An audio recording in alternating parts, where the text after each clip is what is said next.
హరే కృష్ణ. సృష్టిలో 84 లక్షల జీవజాతులున్నాయి. చివరిగా జీవునికి మనుష్య జన్మ లభిస్తుంది. ఈ మనుష్య జన్మ యొక్క గొప్పతనం ఏమిటి అంటే ప్రశ్నించేటువంటి అవకాశం కేవలం మనుష్య జన్మలోనే ఉంది. వేరే ఏ జీవజాతులు కూడా ప్రశ్నించలేవు. అందుకనే వేదం చెప్తుంది, అథాతో బ్రహ్మ జిజ్ఞాస. పరమ సత్యం కోసం మనం ప్రశ్నించాలి. నేనెవరు, భగవంతుడెవరు, నాకు భగవంతునికి ఉన్నటువంటి సంబంధం ఏంటి, ఈ దుఃఖాలు, జన్మ, మృత్యువు, ముసలితనం, వ్యాధి ఇవన్నీ కూడా ఎందువల్ల ఉన్నాయి, వీటి నుంచి శాశ్వతమైన పరిష్కారం ఏదన్నా ఉందా అని మనం ప్రశ్నించాలి. ఆ ప్రశ్నించేటువంటి అవకాశం కేవలం మనుష్య జన్మలోనే మనం కలిగి ఉన్నాం.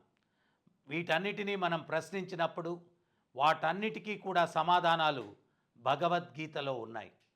భగవంతుడు మనం ఎవరు అన్నటువంటి ప్రశ్నకు సమాధానం చెప్తున్నారు.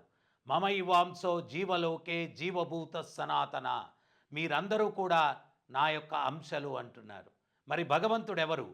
అహం బీజ ప్రాతపిత, మీ అందరికీ కూడా బీజప్రదాతనైనటువంటి తండ్రిని నేను అంటున్నాడు. మరి మనం ఇక్కడ ఎందుకు కష్టాలు పడుతూ ఉన్నాం? ఈ కష్టాలకు కారణం ఏంటి? సో మనం ప్రశ్నించుకున్నప్పుడు, శాస్త్రాల ద్వారా మనం చూసినప్పుడు మనందరం కూడా ఆధ్యాత్మిక జగత్తులో భగవంతునితో ఉండేటువంటి వారం. అయితే ఆయన అంశలుగా భగవంతుడు సర్వస్వతంత్రుడు. మనము కూడా ఆ స్వతంత్రత అన్నటువంటిది అణువంత మనలో కూడా ఉంది. ఆచార్యులు వివరణ ఇస్తారు. సముద్రములోని నీటి బిందువును మనం తీసుకుంటే సముద్రంలో ఉండేటువంటి నీటికి ఉండే లక్షణాలన్నీ కూడా ఆ నీటి బిందువుకు ఉంటాయి. అయితే సముద్రం మోతాదు పరంలో చాలా పెద్దది ఆ నీటి బిందువు అణువు. మనం కూడా పరమాత్మ, ఆయన అనంతుడు, మనం అణు ఆత్మ. సో ఈ అణు ఆత్మగా స్వతంత్రతను మనం కోరుకున్నాం భగవంతుడి దగ్గర. స్వామి ప్రభుపాదుల వారికి ఉదాహరణ ఇస్తారు. వంట చేస్తూ ఉంటే తల్లి పిల్లవాడు వెళ్ళి, అమ్మా నేను కూడా వంట చేస్తాను అంటాడు. వాణ్ణి వంట చేయడానికి వదిలిపెడితే వంట చేయడం కాదు కదా, ఒళ్ళు కాల్చుకుంటాడు. అందుకని చెప్పి ఆ తల్లి ఏం చేస్తుంది అంటే, వాడు వద్దురా అని నచ్చజెప్పడానికి ప్రయత్నిస్తుంది, వాడు వినడు. అప్పుడు తల్లి ఏం చేస్తుంది అంటే, ఒక నమూనా వంట సామాగ్రిని వాడికిచ్చి వంట చేసుకోమని చెప్తుందన్నమాట. మనందరం కూడా భగవంతుని యొక్క అంశలం. భగవంతునిలో ఉండేటువంటి లక్షణాలన్నీ కూడా మనలో కూడా ఉన్నాయి. ఆ ఒకానొక లక్షణం ఏంటి అంటే, భగవంతుడు సర్వస్వతంత్రుడు, మనలో కూడా కించిత్ స్వతంత్రత ఉందన్నమాట. ఆ స్వతంత్రతను దుర్వినియోగం చేసుకుంటూ భగవంతునితో మనం పోటీ పడ్డాం. ఏమని అంటే, నువ్వేనా ఈ సృష్టిని నడిపించేది, నేను కూడా నడిపించడానికి ప్రయత్నం చేస్తాను అని భగవంతుడు నచ్చజెప్పడానికి ప్రయత్నించాడు. కానీ మనం మాట వినలేదు. అందువల్ల భగవంతుడు తల్లి దగ్గరకు పోటీ పడితే వంట చేయడానికి ఆ తల్లి ఒక నమూనా బుడ్డీలు ఇచ్చి ఎట్లా వంట చేసుకోమని చెప్పిందో, మనవల్ని కూడా భగవంతుడు ఒక నమూనా ప్రపంచాన్ని, భౌతిక జగత్తు అన్నటువంటి ప్రపంచాన్ని సృష్టించి అటువంటి భావనలు ఉన్నటువంటి వ్యక్తులందరినీ కూడా ఇక్కడికి పంపించడం జరిగిందనమాట. సో మనందరం ఇక్కడికి వచ్చాం. ఇక్కడికి వచ్చినప్పుడు మరి ఒక జన సమూహం ఏర్పడినప్పుడు లా అండ్ ఆర్డర్ కంట్రోల్ చేయాలా అంటే ఏం చేయాలా? భగవంతుడు కర్మ సిద్ధాంతాన్ని ప్రవేశపెట్టాడు. మంచి చేస్తే మంచి ఫలితాన్ని పొందుతావు, చెడు చేస్తే చెడు ఫలితాన్ని పొందుతావు. ఈ రెండూ నాకొద్దు, నిన్ను నేను సేవించి తరిస్తాను అంటే ఆయనను భక్తి చేసుకొని మోక్షాన్ని పొందేదానికి ఈ 3 అవకాశాలని భగవంతుడు మనకు కల్పించాడనమాట. అయితే దురదృష్టవశాత్తు మనం ఇక్కడ అందరం చేరుకున్నాం. భగవంతుని అంశలుగా మనం సచ్చిదానంద స్వరూపులం. మనం కూడా సత్ అంటే శాశ్వతం, చిత్ అంటే సంపూర్ణ జ్ఞానం, సంపూర్ణ ఆనందం కలిగినటువంటి జీవుని యొక్క స్వరూపం. ఈ సచ్చిదానంద స్వరూపుడైనటువంటి భగవత్ అంశ అయినటువంటి యొక్క భగవంతుడు, భగవంతుని యొక్క అంశ జీవుడు ఈ భౌతిక జగత్తులో ప్రవేశించిన తక్షణమే వర్షపు నీరు చాలా పవిత్రంగా ఉంటుంది, భూమిని తాకిన తక్షణమే బురద నీరుగా మారుతుంది. అట్లాగే ఈ యొక్క జీవుడు సచ్చిదానంద స్వరూపుడు భగవత్ అంశ అయినప్పటికీ కూడా ఈ భౌతిక ప్రపంచంలోకి ప్రవేశించిన తక్షణమే సత్వ రజస్తమో గుణాలకు బద్ధుడై ఆ గుణాల యొక్క ప్రభావం, గుణ అంటే తాళ్ళు అన్నారు, ఆ తాళ్లతో బంధింపబడ్డం వల్ల, గుణాలతో బంధింపబడ్డం వల్ల వీడు కర్మలు చేయడం మొదలు పెడతాడనమాట. సో ఈ యొక్క కర్మల యొక్క ప్రభావం ఏంటి అంటే సత్కర్మలు చేస్తే సత్ఫలితాలు, దుష్కర్మలు చేస్తే దుష్ఫలితాలు పొందుతూ ఈ భౌతిక జగత్తులో దుఃఖాలు అనుభవిస్తూ ఉంటాడు.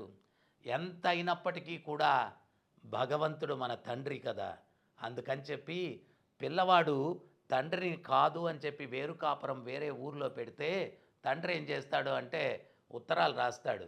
అరే ఎట్టున్నావు, యోగక్షేమాలు తెలుసుకునేదానికి. ఆ యోగక్షేమాలు తెలుసుకుంటూ ఆ తండ్రి ఏం చేస్తాడు అంటే కొన్ని మంచి సూచనలు కూడా రాస్తాడు ఉత్తరంలో. ఆ యొక్క ఉత్తరంలాగా రాసినటువంటి సందేశమే భగవద్గీత. ఈ పిల్లవాడు తండ్రిని కాదు అని చెప్పి ఈ భౌతిక జగత్తుకు వచ్చేశాడు, వీడికి కొన్ని మంచి మార్గదర్శకాలు ఇచ్చి నన్ను కాదని దూరంగా ఉన్నా కానీ వాడు సుఖంగా జీవించేదానికి మార్గదర్శకాన్ని ఇస్తాను అని చెప్పి భగవంతుడు ఈ భగవద్గీత అనేటువంటి సందేశాన్ని ఉత్తరంగా పంపించాడు. అందుకనే పురంధరదాసు ఆయన కీర్తనలో చెప్తాడు, కాగదబందిదే కాగదబందిదే కమలనాభుని నింద కాగదబందిదే. అంటే ఉత్తరం వచ్చింది, ఆ కమలనాభుడైన విష్ణువు దగ్గర నుంచి ఉత్తరం వచ్చింది, కాదితవన్ను ఓదుకొండు కాలా కడీరే, ఆ ఉత్తరాన్ని చదువుకొని నీ కాలాన్ని గడపండి అని చెప్తాడు ఆయన. సో మనం ఆ ఉత్తరాన్ని చదవడానికి అర్థం చేసుకునేదానికి మనకు అర్హత లేని దానివల్ల భగవంతుడు ఏం చేస్తున్నాడు అంటే ఆయనకి ఇష్టమైనటువంటి ప్రియమైనటువంటి కొంతమంది భక్తులను ఆచార్యుల రూపంలో పంపిస్తూ ఉన్నాడు. ఒక్కోసారి ఆ తండ్రి యొక్క స్నేహితుడు ఆ పిల్లవాడున్న ఊరికి వెళ్తూ ఉంటే తండ్రి చెప్తాడు, మా వాడు అక్కడ ఉన్నాడయ్యా, ఎట్టున్నాడో కొంచెం వెళ్ళి చూసుకొనిరా, కొంచెం జాగ్రత్తలు చెప్పిరా అని చెప్తాడు. ఆ రకంగా పంపించినటువంటి వ్యక్తులే ఆధ్యాత్మిక గురువులు అన్నమాట. ఈ కలి యొక్క ప్రభావం వల్ల, కలియుగం అంటే ఏంటి అంటే కపటాలకు కొట్లాటలకు యుగం అన్నమాట. ఇది చిన్న చిన్న విషయాలకు కొట్లాడుకుంటారు. కపటం లోపల ఒకటి ఉంటుంది, బయట ఒకటి ఉంటుంది. ఎదురెదురు పడినప్పుడు నమస్కారాలు పెట్టుకుంటారు. మనోభావనలు ఎట్టుంటాయి అంటే వీడు నిన్నటిదాకా నాతో సైకిల్లో తిరుగుతున్నాడు, ఈరోజు కారులో తిరుగుతున్నాడు, వాడికి ఆ కారు పోకుండా పోతుందా, నేను చూడకుండా పోతానా అని చెప్పి మనసులో అనుకుంటూ బయటికి నమస్తే అన్న అంటాడు, వాడు నమస్తే తమ్ముడు అంటాడు. వీడితో సైకిల్లో తిరుగుతూ కారులో తిరుగుతున్నానని కుళ్ళుకుంటున్నాడు, వాడికి ఆ సైకిల్ కూడా పోకుండా పోతుందా, నేను చూడకుండా పోతానా అని చెప్పి మనసులో అనుకుంటూ నమస్తే తమ్ముడు అంటాడు. సో ఇటువంటి కపటభూయిష్టమైనటువంటి ఈ యొక్క కలియుగంలో ధర్మం అన్నటువంటిది తెలియక మనుషులు రోజు రోజుకి కూడా మానవతా విలువలు, ఆధ్యాత్మిక విలువలు దిగజారి మృగాల్లాగా ప్రవర్తిస్తున్నటువంటి ఈ కలియుగంలో ఎట్లా మనిషి ఉద్ధరింపబడతాడు అంటే 500 సంవత్సరాల క్రిందట కృష్ణుడే స్వయంగా చైతన్య మహాప్రభువు యొక్క రూపంలో ఆయన వెస్ట్ బెంగాల్లో ఆయన అవతరించారు. ఈ యుగానికి యుగధర్మమైనటువంటి నామ సంకీర్తన. మనం ఒక్కొక్క యుగానికి ఒక్కొక్క యుగధర్మం ఉంది. కృతేయధ్యాయతో విష్ణుం త్రేతాయ జజతో మకై ద్వాపరే పరిచర్యస్య కలౌ తత్హరికీర్తన. సత్యయుగంలో తపస్సులు, త్రేతాయుగంలో యజ్ఞయాగాదులు, ద్వాపరయుగంలో విగ్రహారాధన, కలియుగంలో నామ సంకీర్తన. ఈ యొక్క నామాన్ని ప్రచారం చేయడం కోసం సాక్షాత్తు కృష్ణుడే కృష్ణ చైతన్య మహాప్రభువుగా ఆయన అవతరించి ఈ సంకీర్తన ఉద్యమాన్ని ఆయన ప్రారంభించారు. ఆయన ఒక భవిష్యవాణి చెప్పారు, నేను ఈ సంకీర్తన ఉద్యమాన్ని ఈ భరతవర్షంలో ప్రారంభిస్తూ ఉన్నాను, భవిష్యత్తులో నా సేనాధ్యక్షుడు ఒకరు వచ్చి ఈ యొక్క సంకీర్తన ఉద్యమాన్ని ప్రపంచవ్యాప్తంగా వ్యాప్తి చెందిస్తారు అని చెప్పి చైతన్య మహాప్రభు భవిష్యవాణి చెప్పారు. ఆయన చెప్పిన భవిష్యవాణే అభయచరణారవింద భక్తి వేదాంత స్వామి ప్రభుపాదుల వారు, ఇస్కాన్ సంస్థాపకాచార్యులు. ఆయన 70 సంవత్సరాల వయసులో ఈ సంకీర్తన ఉద్యమాన్ని ప్రపంచమంతా కూడా ప్రచారం చేశారు. ఈ భగవద్గీతను, ఈ భాగవతాన్ని ప్రపంచమంతా కూడా ప్రచారం చేశారు. ఈరోజు మనం ఈ కలి యొక్క ప్రభావం వల్ల జరిగేటువంటి అకృత్యాలు, వాటిని మనం తలచుకొని భయపడుతూ జీవితాలు గడుపుతూ ఉన్నామన్నమాట. అంటే ముఖ్యంగా ఒక పక్షి ఉంటుంది, ఒక గింజ తింటుంది, అటు ఇటు భయం భయంగా చూస్తుంది. ఎప్పుడు ఎవరు దాన్ని అటాక్ చేస్తారో అని భయం ఉంటుందన్నమాట. జంతువుల్లో ఆ భయం ఉంటుంది. కానీ మనిషి ప్రశాంతంగా జీవించాలి. ప్రశాంతంగా జీవించాలా అంటే మనిషిగా ఉన్నప్పుడే ప్రతి ఒక్కడు ప్రశాంతంగా జీవించేదానికి అవకాశం ఉంటుందన్నమాట. కానీ ఆ యొక్క మానవతా విలువలు, ఆధ్యాత్మిక విలువలు ఉన్నప్పుడే సమాజంలో శాంతియుతమైనటువంటి వాతావరణం ఉంటుంది. స్వామి ప్రభుపాదుల వారు ప్రచారం చేశారు. చాలామందికి సందేహం కలుగుతుంది, ఈ ఆధ్యాత్మిక తత్వం సమాజంలో ఎటువంటి పరివర్తన తీసుకొని వస్తుంది అని. ఉదాహరణకు ఒకటి ఇస్తాను మీకు. ఒకసారి నారదముని ప్రయాణం చేసి వెళ్తూ ఉంటే మృగారి అని వేటగాడు ఉంటాడు. వాడు జంతువులను సగం చంపి గిలగిలా తన్నుకుంటూ ఉంటే చూసి ఆనందిస్తూ ఉంటాడు. నారదముని అది చూసి, వీడెవడరా దుర్మార్గుడు, జంతువును చంపితే పూర్తిగా చనిపోద్ది కదా, అవి సగం చంపి గిలగిలా తన్నుకుంటుంటే చూసి ఆనందిస్తున్నాడు, వీడిని ఒకసారి చూడాలని నారదముని వస్తాడు. నారదముని వస్తే వాడు చాలా క్రూరంగా ఉంటాడు. అరే ఎందుకురా ఇట్లా చంపేదేదో పూర్తిగా చంపొచ్చు కదా, ఇట్లా చేస్తున్నావంటే వాడంటాడు, అవి గిలగిలా తన్నుకుంటుంటే చూసి నాకు ఆనందం వస్తుంది అంటాడు. ఒరే సాడిస్ట్ ఫెలో, అయినా ఇవన్నీ ఎందుకురా చేస్తున్నావు అంటాడు. నా భార్యను పిల్లల్ని పోషించడానికి అంటాడు. అప్పుడు నారదముని చమత్కారంగా చెప్తాడు, మీ భార్య దగ్గరికి వెళ్ళి అడుగు, మీకోసం నేను పాపాలు చేస్తున్నాను కదా, నేను చేసే పాపాల్లో సగం ఏమన్నా నువ్వు పంచుకుంటావా అని అడగమంటాడు. పిల్లల దగ్గరికి కూడా వెళ్ళి అడుగు అంటాడు. వీడు వెళ్ళి భార్యను అడుగుతాడు, ఏమే ఈ పాపాలన్నీ నీకోసం చేస్తున్నాను కదా, సగమేమన్నా పంచుకుంటావా అంటే భార్య అంటుంది, కట్టుకున్న దానికి నువ్వే అనుభవించు, నేనెందుకు అనుభవించాలంటుంది. పిల్లల దగ్గరికి అడిగితే కన్నదానికి నువ్వే అనుభవించు, మేమెందుకు అనుభవించాలంటాడు. అప్పుడు వీడిలో జ్ఞానోదయం కలిగి, వాళ్ళెవరూ కర్మ తీసుకోనంటున్నారు స్వామి, మరి నేనేం చేయాలి, ఇప్పుడు ఇన్ని కర్మలు చేశాను అంటే, భగవత్ చింతనలో ఉండరా నాయనా అని చెప్పి అంటాడు. అప్పుడు నామోపదేశం చేసి వాడిని భగవత్ చింతనలో ఉండేటట్టుగా అనుగ్రహించి నారదుల వారు వెళ్ళిపోతారు. వాడంటాడు, భగవత్ చింతనలో ఉండమంటే నా భుక్తేంటి స్వామి అంటాడు.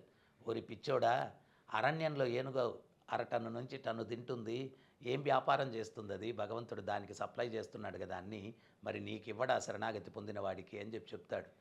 వాడు సన్మార్గంలోకి వచ్చి సాధన చేసుకుంటూ ఉంటే చుట్టుపక్కల గ్రామస్తులందరూ కూడా, మృగారి అంత కఠినాత్ముడు వేటగాడు, వాడు సాధువుగా మారాడంట అని చెప్పి చూడ్డానికి వస్తూ, సాధువు దగ్గరికి ఒట్టి చేతులతో రాకూడదని ధాన్యమో పండో ఫలమో ఏదో తీసుకొని వచ్చిస్తే వాడు తినడం కాకుండా ఆ నిత్యాన్నదాన కార్యక్రమం మొదలుపెట్టాడంట. అంత గొప్ప స్థాయికి వెళ్ళాడు. ఒకసారి పర్వతముని నారదముని ఆ మార్గంలో వెళుతూ, నాకు ఒక శిష్యుడున్నాడు చూపిస్తాను అని చెప్పి పర్వతముని తీసుకొని వస్తే, అప్పుడు పర్వతముని ఆ మృగారిని చూసి ఆశ్చర్యపోతాడు. గురువుగారిని చూసిన తక్షణమే 10 అడుగులు వెనక్కి వేస్తాడు. గురువును చూస్తే సాష్టాంగ నమస్కారం చేసుకోవాలన్నటువంటి సంస్కారం కూడా లేని వ్యక్తిని చూపించడానిక ఇంత దూరం నన్ను తీసుకొచ్చాడు నారదముని అనుకునే లోపలే వాడు 10 అడుగులు వెనక్కి వేసి తన పైన ఉన్న కండువా తీసి నేల మీద ఉన్నటువంటి క్రిమి కీటకాదులను పక్కకు జరిపి అప్పుడు సాష్టాంగ నమస్కారం చేస్తాడనమాట. అప్పుడు పర్వతముని అరే ఎంత తప్పు చేశాను నేను అనుకున్నాడు. అంటే ఒకప్పుడు జంతువుని సగం గిలగిలా తన్నుకుంటూ ఉంటే చూసి, సగం చంపి గిలగిలా తన్నుకుంటూ ఉంటే చూసి ఆనందించేటువంటి వ్యక్తి ఈరోజు చిన్న క్రిమికీటకాదికి కూడా హాని తలపెట్టకూడదు అని వాటిని పక్కకు జరిపి అప్పుడు సాష్టాంగ నమస్కారం చేశాడు. ఆధ్యాత్మిక చింతన అన్నటువంటిది ఇటువంటి పరివర్తన సమాజంలో తీసుకొని వస్తుంది. అందుకని చెప్పి మనం ఆధ్యాత్మిక చింతన, ఈరోజు మనం అనుకుంటున్నాం అత్యాచారాలు జరుగుతున్నాయి, వాటిని ఎట్లా అరికట్టాలి. తుకారాం బాబా దగ్గరికి ఒక అందమైన వేశ్య వచ్చింది. ఆమనింది, మిమ్మల్ని నేను ఆలింగనం చేసుకోవాలని చెప్పి అనుకుంటూ ఉన్నాను అనింది.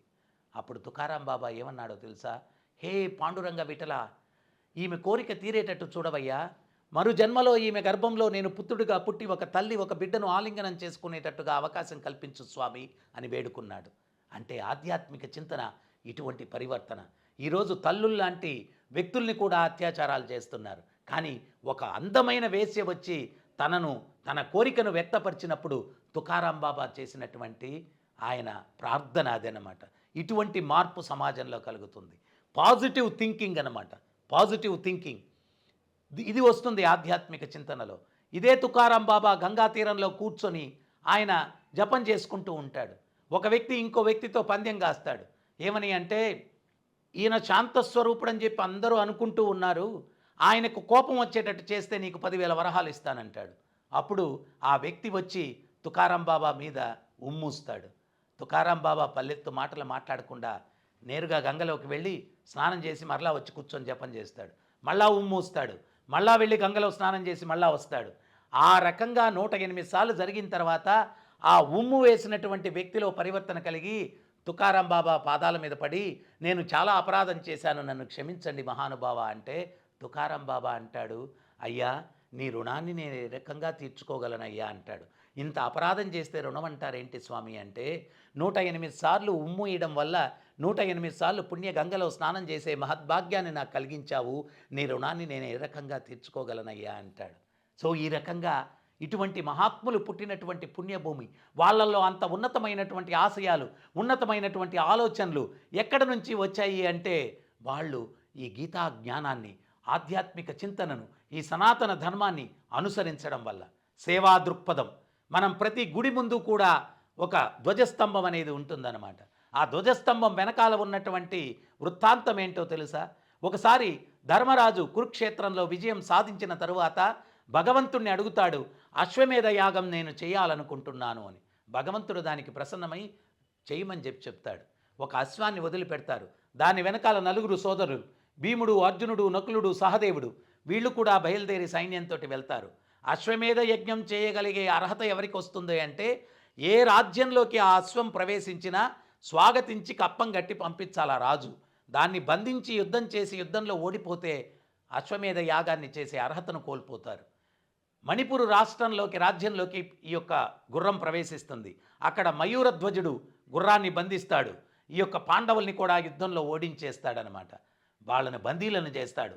ఈ విషయం తెలిసినటువంటి ధర్మరాజు ఆయన కృష్ణుడి దగ్గరికి వెళ్ళి జరిగిన వృత్తాంతం చెప్తే, అప్పుడు కృష్ణుడు అంటాడు, మయూరధ్వజుడు చాలా శక్తివంతుడు, శక్తితో కాదు యుక్తితో పోవాల మనమని మారువేషాల్లో వెళ్తారు. ఆయన ఉదయం పూట దానాలు ఇస్తూ ఉంటాడు. దానాలు ఇస్తూ ఉంటే వీళ్ళు కూడా ఆ యొక్క లైన్లో నిలబడతారు దానం కోసం. వీళ్ళ వంతు వచ్చినప్పుడు కృష్ణుడు ధర్మరాజును చూపించేమంటాడంటే, మేము అరణ్యంలో ప్రయాణం చేసి వస్తూ ఉంటే ఒక సింహం ఈయన కుమారుణ్ణి బంధించింది, తిరిగి ఇచ్చేయమంటే ఒక వింత కోరిక కోరింది. మయూరధ్వజుని యొక్క కుడి భాగాన్ని ఖండించి నాకు తెచ్చిచ్చినట్లయితే మీ కుమారుణ్ణి తిరిగి ఇచ్చేస్తాను అని చెప్పింది. మీ యొక్క కుడి భాగం కావాల మాకు, దాన్ని కూడా ఎవరు ఖండించాలా అంటే మీ కుమారుడు తామ్రధ్వజుడు ఖండించాలా అని చెప్పి అడుగుతారు. అప్పుడు మయూరధ్వజుడు తామ్రధ్వజుడిని పిలిచి కుమారుణ్ణి నా కుడి భాగం ఖండించి వీరికి దానంగా ఇవ్వమంటాడు. ఆ కుమారుడు కత్తెత్తి ఖండించబోతూ ఉంటే ధర్మరాజు అంటాడు, ఈ దానం నాకొద్దు అంటాడు. ఏమయ్యా ఎందుకు వద్దంటున్నావు అంటాడు మయూరధ్వజుడు. దానం ఆనందంగా ఇవ్వాల, దుఃఖపడుతున్నారు మీరు, దుఃఖంతో ఇచ్చే దానం నాకొద్దంటాడు. నేను దుఃఖపడుతున్నానని ఎట్లయ్యా మీరు చెప్తున్నారంటే మీ కంటిలో నీరు కారుతుంది అన్నాడు. అప్పుడు మయూరధ్వజుడు అంటాడు, ఏ కంటిలో కారింది నాయన అంటాడు. ఎడమ కంటిలో కారింది అంటాడు. కుడి కంటిలో కారలేదు కదా నీరు అంటాడు. లేదు అంటాడు. అప్పుడు మయూరధ్వజుడు అంటాడు, ఎడమ కంటిలో ఎందుకు నీరు కారింది అంటే, కుడి భాగం ఏం పుణ్యం చేసుకుందో పరోపకారానికి ఉపయోగపడుతుంది, ఈ ఎడమ భాగం ఏం పాపం చేసిందో పరోపకారానికి ఉపయోగపడట్లేదు అని దుఃఖిస్తుంది, దానం ఇస్తున్నానని కాదయ్యా అంటాడు. ఆ మాటలకు భగవంతుడు ప్రసన్నమైపోయి నిజ రూపంలో ప్రత్యక్షమైపోయి, హే మయూరధ్వజ, నేను చాలా ప్రసన్నమైపోయాను, ఏమన్నా వరం కావాలంటే కోరుకోవయ్యా అంటాడు. నేను జీవించి ఉన్నంత వరకు మీ సేవలో పరోపకార సేవలో ఉపయోగపడాలా, మరణించిన తర్వాత కూడా మీ సేవలో పరోపకార సేవలో ఉపయోగపడాలా, అటువంటి వరాన్ని ఇవ్వండి స్వామి అంటే, అప్పుడు కృష్ణుడు అంటాడు, ప్రతి మందిరం ముందు ధ్వజస్తంభం నువ్వే, నీకు మొక్కి నన్ను దర్శించడానికి వచ్చినప్పుడే వాళ్ళ దర్శనం పూర్ణత్వం లభిస్తుంది, ఇది నీకు ఇచ్చే వరం అని చెప్పి మయూరధ్వజుణ్ణి ఆ ధ్వజస్తంభ రూపంలో మందిరం ముందు ఉండేటట్టుగా ఆయనకు అనుగ్రహిస్తాడు భగవంతుడు. ఇటువంటి మహాత్ములు పుట్టిన పుణ్యభూమి. 500 సంవత్సరాల క్రిందట కూర్మక్షేత్రం ఆంధ్రప్రదేశ్లోనే ఉంది. వాసుదేవదత్త అని ఒక మహాభక్తుడు ఉండేటువంటి వాడు. ఆయన శరీరం అంతా కుష్ఠవ్యాధిగ్రస్తుడైతే సమాజం వెలివేస్తే ఆయన ఒకరోజు ఆ శరీరంలో తరిగినటువంటి గాయాల నుంచి పురుగులు పారాడి కింద పడుతూ ఉంటే వాడితో మాట్లాడతాడు. సమాజం నన్ను వెలివేసింది, ఎవరికీ ఉపయోగపడట్లేదు, నేను ఒకే ఒక సంతృప్తి ఉంది నాకు, మీరన్నా నా శరీరాన్ని భుజించి జీవిస్తున్నారు, ఆ సంతృప్తిని కూడా నాకు మిగల్చకుండా వెళ్ళిపోతారా అని ఆ పురుగులను తీసి తన శరీరంలో వేసుకున్నాడంట.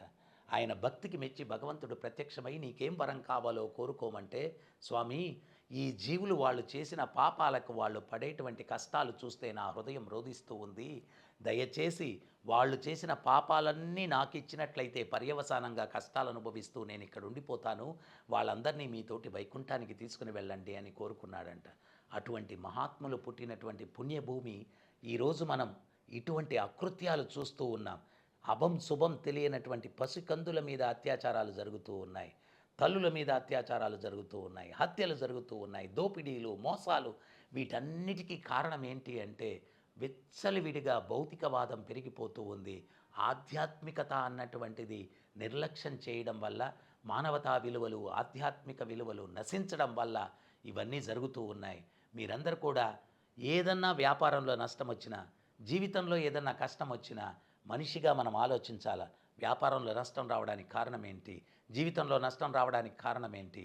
ఇన్ని అకృత్యాలు జరుగుతూ ఉంటే మన పూర్వీకులకి ఇప్పటికీ అప్పుడు లేని క్రైమ్ రేటు ఇప్పుడు పెరిగింది అంటే అప్పుడు ఉన్నదేంటి, ఇప్పుడు లేనిదేంటి? అప్పుడు ఉన్నది ఆధ్యాత్మికత, ఇప్పుడు లేనిది ఆధ్యాత్మికత. ఈ ఆధ్యాత్మికతను, అప్పుడు ఉన్నటువంటి ఆధ్యాత్మికతను ఇప్పుడు మనం తిరిగి మన జీవితాల్లోకి తీసుకుంటే ఆ పూర్వ వైభవాన్ని చూడొచ్చు. ఆ పూర్వ వైభవం ఏంటి అంటే ప్రతి ఒక్కడూ శాంతిగా జీవించేటువంటి వాడు. ఆ శాంతి అన్నటువంటిది ఉంటే చాలు. అంతేకాని మనం అంతస్తుల మేడలు, టెక్నాలజీ, కరెన్సీ ఎంతో సంపాదించి ఎవ్వడూ శాంతిగా లేడు. గదులలో ఏసీలు, రూములు చల్లగా ఉన్నాయి, కానీ బుర్ర మాత్రం వేడిగా ఉంటుంది. ఉపయోగం ఏముంది చెప్పండి? సో అందువల్ల ప్రశాంతమైన జీవితం కావాలంటే universal brotherhood, live and let live. మనం ఇప్పుడు ఏంటి అంటే నేను ఒక్కడే జీవించాలా, అందరూ నాశనం అయిపోవాలా. ముగ్గురు దొంగలు ఊరంతా దోచుకుని అడవికి వెళ్ళారంట. వాళ్ళల్లో వాళ్ళు మాట్లాడుకుంటున్నారు. ఏమని అంటే, నిజాయితీగా పంచుకోవాలరా, చేసిన పనేంట్రా దొంగతనం, పంచుకునే దగ్గరికి వచ్చేసరికి నిజాయితీ వచ్చింది. సరే మన సంచులు నిండాయి కానీ కడుపులు ఖాళీ అయిపోయాయి, ఒకడిని పట్టణానికి పంపించి భోజనం తెప్పించేసి తినేసి పంచుకుందాం అన్నారు. ఒకడిని పట్టణానికి పంపించారు. వీళ్ళిద్దరిలో ఒకడన్నాడు, ఒరే ఆ భోజనం తెచ్చినోడిని కూడా చంపేస్తే అప్పుడు మన ఇద్దరం వాడి వాటా కూడా పంచుకోవచ్చు కదా అన్నాడు. బా నీ బుర్ర ఏం పని చేస్తుందిరా అని చెప్పి వాడు భోజనం తెచ్చేసరికి ఒక బండ చాటును దాగి వాడి నెత్తిన ఒక బండ వేశారు. వాడు కుయ్యో అని చచ్చాడు. చచ్చినోడు ఎట్టాగో చచ్చాడు కదా, వాడు తెచ్చిన ఆహారం తినేసి పంచుకుందామని వీళ్ళిద్దరూ ఆ ఆహారం తినడం మొదలుపెట్టారు. వీళ్ళిద్దరికన్నా వాడు తెలివైనోడు, తెచ్చిన ఆహారంలో విషం కలిపి తెచ్చేశాడు. అది తిని వీళ్ళిద్దరు కూడా పోయారు. భగవంతుణ్ణి కాదని అన్నా కానీ ఇంత అద్భుతమైన సృష్టిని సృష్టించి మన చేతుల్లో భగవంతుడు పెడితే దాన్ని ఎట్లా కలిసిమెలిసి అనుభవించాలా అన్న అవగాహన లేని దాని వలన అసూయ, ద్వేషాలు, కుట్రలు, కుతంత్రాలతోటి ఒకరినొకరు చంపుకుంటూ ఈ ముగ్గురు అనుభవించడానికి ఎవరున్నారు? ఎవ్వరూ లేరు. మనందరం దొంగలమే. దొంగలని ఎందుకు అంటామంటే, ఒకసారి నన్ను ఒక ఆయన అడిగాడు. భగవంతుడు అన్నాడు, పరిత్రాణాయ సాధూనాం వినాశాయ చతుష్కృతాం ధర్మ సంస్థాపనార్థాయం సంభవామి యుగే యుగే. ఇన్ని అకృత్యాలు జరుగుతూ ఉన్నాయి, మరి భగవంతుడు ఎక్కడున్నాడు, ఆయన ఎందుకు వచ్చి కాపాడట్లేదు అంటే, అయ్యా ఆ శ్లోకానికి అర్థం తెలుసుకోండి. పరిత్రాణాయ సాధూనాం, మొట్టమొదటి సాధువుల్ని రక్షించడానికి నేను వస్తానన్నాడు. మనం ఇక్కడ అందరం దొంగలమే. దొంగల్ని రక్షించడానికి భగవంతుడు రావాల్సిన అవసరం లేదు. ఒక దొంగ ఇంకో దొంగని ఏదో చూసేసుకుంటాడు, ఇందాక నేను చెప్పిన కథ ప్రకారం అని చెప్తే ఆయన కోపం వచ్చింది. ఏంటి గురువుగారు అట్టంటారు, నేను చాలా జెంటిల్మెన్ని అన్నాడు. అయ్యా నా దగ్గర డబ్బులు ఉంటాయి, అడిగి తీసుకుంటే మీరేమవుతారు అన్నాను. జెంటిల్మెన్ అవుతారు. అడగకుండా తీసుకుంటే దొంగ అవుతాను అన్నాడు. అయితే మీరు తినే ఆహారం దగ్గర నుంచి, పండ్ల దగ్గర నుంచి, కూరగాయల దగ్గర నుంచి, తాగే నీరు దగ్గర నుంచి, అనుభవించే ఈ శరీరం దగ్గర నుంచి ఎవరు తయారు చేశారు అన్నాను. భగవంతుడు అన్నాడు. అయితే అవన్నీ అనుభవించేటప్పుడు ఆయన అనుమతి ఏమన్నా తీసుకుంటున్నారా అన్నాను. లేదన్నారు. అప్పుడు ఏమవుతారు మీరు అన్నాను. దొంగ అవుతాను అన్నారు. సో మనందరం దొంగలమే.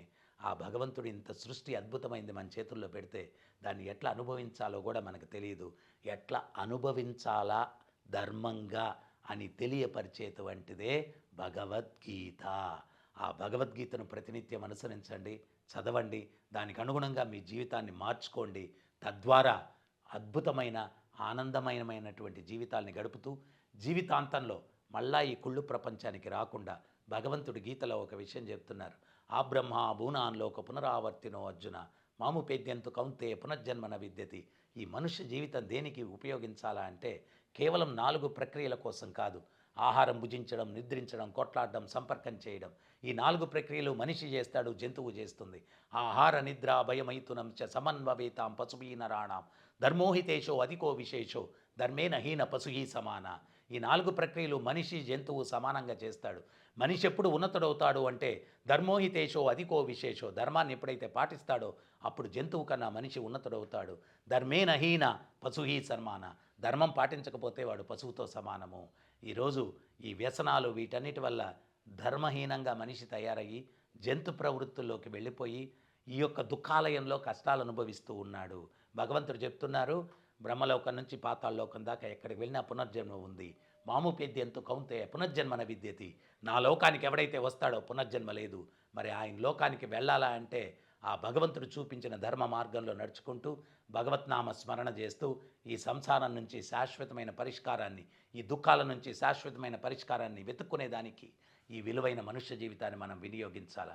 అందువల్ల ఆచార్యులు చెప్తున్నారు, దుర్లభ మానుష్య జన్మ హానిమాడివేడ వృక్ష ప్రగల.